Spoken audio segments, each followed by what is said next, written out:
தமிழ்நாட்டில் திமுக அதிமுகவுக்கு பிறகு தோன்றிய கட்சிகள் எல்லாம் தேர்தல் களத்திலே தனித்து போட்டியிட்டு தங்களுக்கென்று ஒரு வாக்கு வங்கியை உருவாக்கி உறுதிப்படுத்தி நிரூபித்து காட்டிய பிறகுதான் கூட்டணியிலே இடம்பெற முடிந்தது. பாமக தனித்து பலமுறை நின்று தங்களுக்கு இவ்வளவு சதவீத வாக்குகள் இருக்கிறது என்பதை உறுதிப்படுத்திய பிறகுதான் அதிமுகவோடு கூட்டணி சேர்ந்து அங்கீகாரத்தை பெற்றது. மதிமுக அப்படி தனித்து நின்று தனக்கென்று ஒரு வாக்கு வங்கி இருக்கிறது என்பதை உறுதிப்படுத்திய பிறகுதான் அதிமுகவோடு கூட்டணி சேர்ந்து அங்கீகாரத்தை பெற்றது. விஜயகாந்த் தனித்து நின்று 8% வாக்கு தனக்கு இருக்கிறது என்பதை உறுதிப்படுத்திய பிறகுதான் அதே அதிமுகவோடு இணைந்து எதிர்க்கட்சியாக முடிந்தது.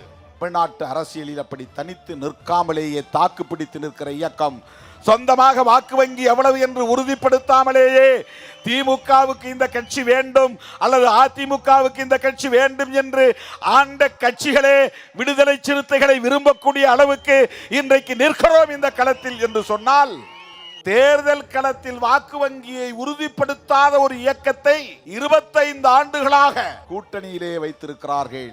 இது சாதனை. இது விடுதலை சிறுத்தைகளின் சாதனை.